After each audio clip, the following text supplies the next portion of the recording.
जटाटवीगलज्जल प्रवाह पावितत्सले गलेवलम्ब्य लम्बिताम्बुजङ्गतुङ्गमालिकां डमड्डमड्डमड्डमनिनादवड्डमर्वयं चकार चण्डताण्डवं तनोतु नः शिवा शिवं जटाकटाः सम्भ्रमा भ्रमान्यलिम्प निर्झरी विलोलवीचि वल्लरी विराजमानमूर्धनि धगद्धगद्धगज्ज्वलल्ललाटपट्टपावके किशोरचन्द्रशेखरे रतिः प्रतिक्षणं मम जटाटवीगलज्जल प्रवाह पावितत्सले गलेवलम्ब्य लम्बिताम्बुजङ्गतुङ्गमालिकाम्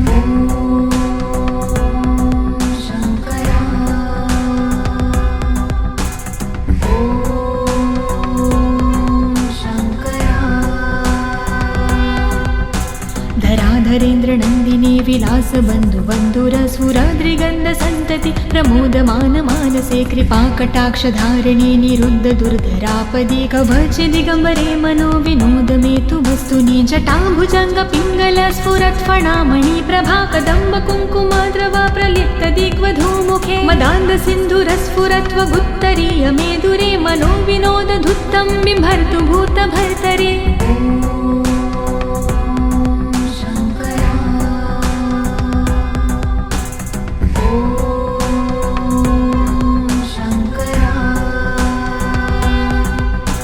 सहस्रलोचन प्रभृत्य शेषलेख शेखर प्रसून धूलिधोरणि विधूसराङ्घ्रिपीठभुजङ्गराजमालया निबद्ध जाटजूटकः श्रिये चिराय जायता चकोरबन्धुशेखर ललाट चत्वरज्वल धनञ्जय स्फुरिगभानिपीत पञ्चसायकं निमन्निलिम्बनायम सुधामयूखलेखया विराजमान शेखरं महाकपालि सम्पदे शिरोजलायमस्तु नः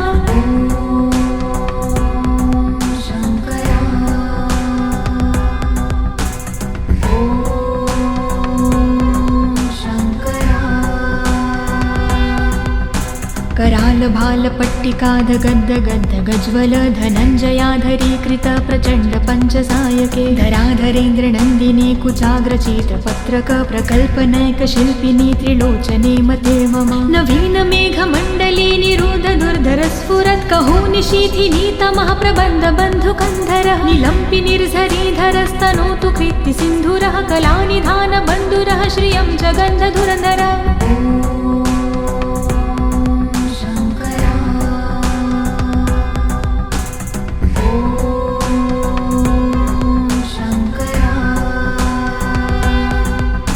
प्रफुल्ल नील पंकज प्रपंच काली मच्छटा विडम्बिकण्ठ कन्धरारुचि प्रबन्ध कन्धरं स्मरच्छिदं पुरच्छिदं भवच्छिदं मखज्जिदं गजच्छिदान्ध कच्छिदं तमन्त कच्छिदं भजे अगर्व सर्वमङ्गला कला कदम्ब मञ्जिरी रसप्रवाह माधुरी वृजम्भणा मधुव्रतं स्मरान्तकं पुरातकं भावन्तकं मखातकं गजान्तकान्धकान्तकं तमन्तकान्तकं भजे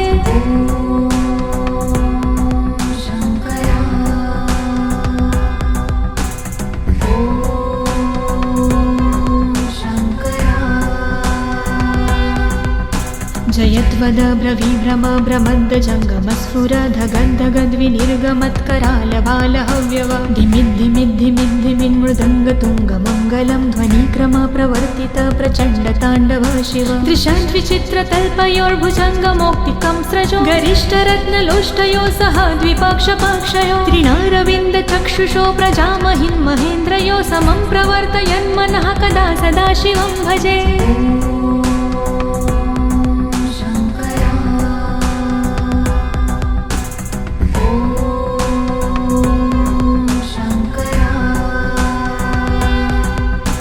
कदा निलिम्प निर्झरी निकूज कोटरे वसन् विमुक्त दुर्मती सदा शिरस्तमञ्जलि वहन् विमुक्त लोल लोचनोल लाम भाल लग्नकः शिवेति मन्त्रमुच्चरन् कदा सुखी भवाम्यहं निलिम्पनाथ नागरी कदम्ब मौल मल्लिका निगुम्ब निर्भरक्षलं धूष्णिका मनोहरः तनोतु नो मनोमुदं विनोदिनी महानिशं परिश्रया परं पदं तदङ्गजद्विषाचयः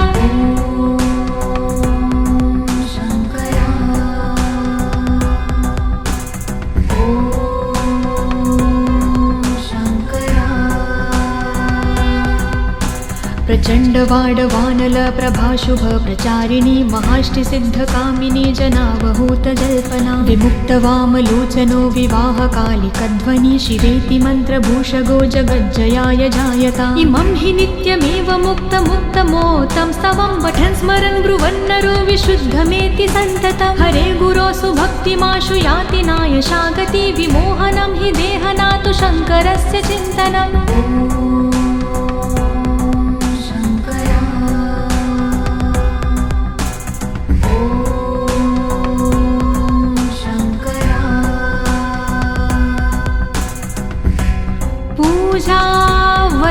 पूजावसानसमये दशवक्त्रगीतं यः शम्भो पूजन्मिदं पठति प्रदोषे तस्य स्थिरा रथगजेन्द्र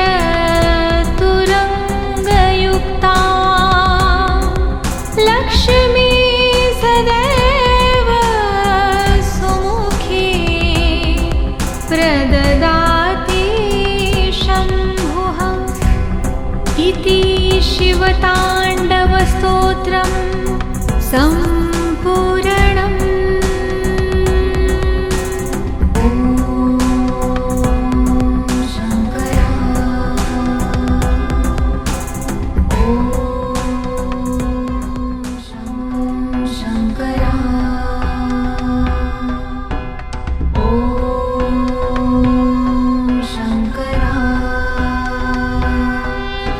जटाटवीगलज्जल प्रवाहपावितत्सले गलेवलम्ब्यलम्बिताम्बुजङ्गतुङ्गमालिकां डमड्डमड्डमड्डमनिनादवड्डमर्वयं चकार चण्डताण्डवं तनोतु नः शिवा शिवं जटाकटाः सम्भ्रमा भ्रमान्यलिम्प निर्झरी विलोलवीचिवल्लरी विराजमानमूर्धनि धगन्धगन्धगज्ज्वलल्ललाटपट्टपावके किशोरचन्द्रशेखरे रतिः प्रतिक्षणं मम जटाटवीगलज्जल प्रवाहपावितत्सले गलेवलम्ब्यलम्बिताम्बुजङ्गतुङ्गमालिकाम्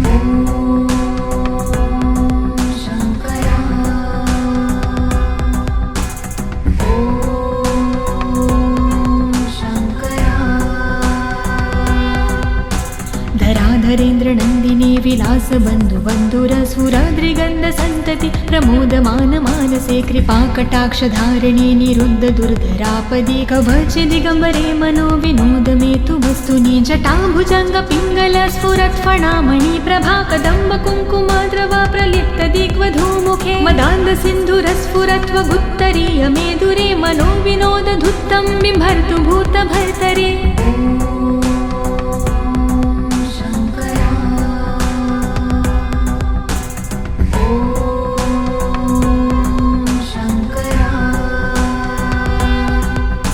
सहस्रलोचन प्रभृत्य शेषलेख शेखर प्रसूनधूलिधोरणि विधूसराङ्घ्रिपीठभुजङ्गराजमालया निबद्धजाटजूटकः श्रिये चिराय जायता चकोरबन्धुशेखर ललाटचत्वरज्ज्वल धनञ्जय स्फुरिगभानिपीतपञ्चसायकं निमन्निलिम्पनायम सुधामयूखलेखया विराजमानशेखरं महाकपालिसम्पदे शिरोजलायमस्तु नः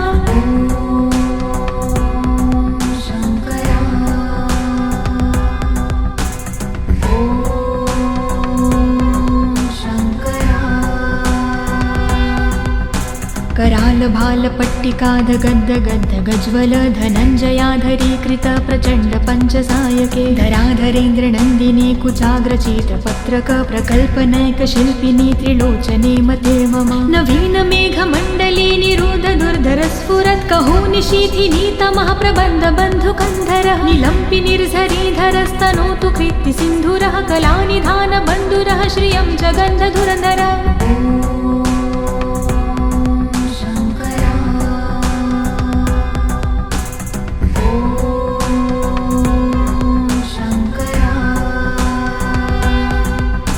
प्रफुल्लनीलपङ्कज प्रपञ्चकालिमच्छटा विडम्बिकण्ठकन्धरारुचिर प्रबन्धकन्धरं स्मरच्छिदं पुरच्छिदं भवच्छिदं मखज्जिदं गजच्छिदान्धकच्छिदं तमन्तकच्छिदं भजे अगर्व सर्वमङ्गला कलाकदम्ब मञ्जिरी रसप्रवाह माधुरी वृजम्भणा मधुव्रतं स्मरान्तकं पुरातकं भावन्तकं मखातकं गजान्तकान्धकान्तकं तमन्तकान्तकं भजे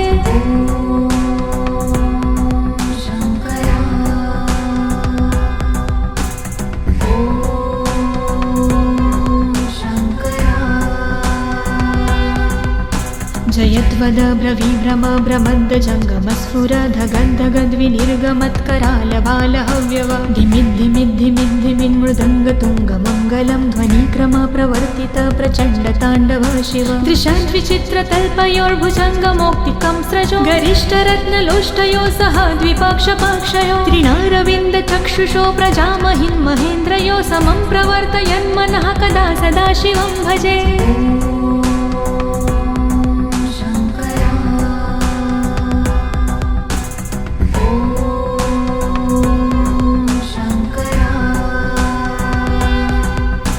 कदा निलिम्प निर्झरी निकूजकोटरे वसन् विमुक्तदुर्मती सदा शिरस्तमञ्जली वहन् विमुक्तलोललोचनो ललामभाललग्नकः शिवेति मन्त्रमुच्चरन् कदा सुखी भवाम्यहं निलिम्पनाथ नागरी कदम्बमौलमल्लिका निगुम्ब निर्भरक्षलं धूष्णिका मनोहरः तनोतु नो मनोमुदं विनोदिनी महानिशं परिश्रया परं पदं तदङ्गजद्विषाचयः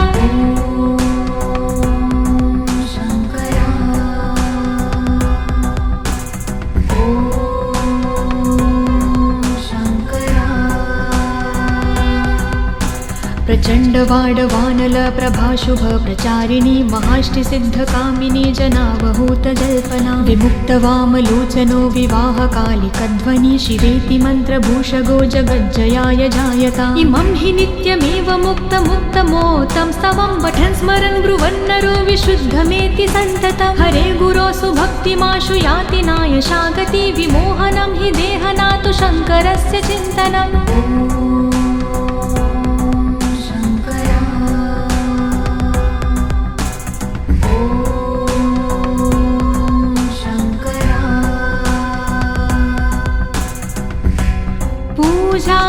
पूजावसान समये दशवक्रि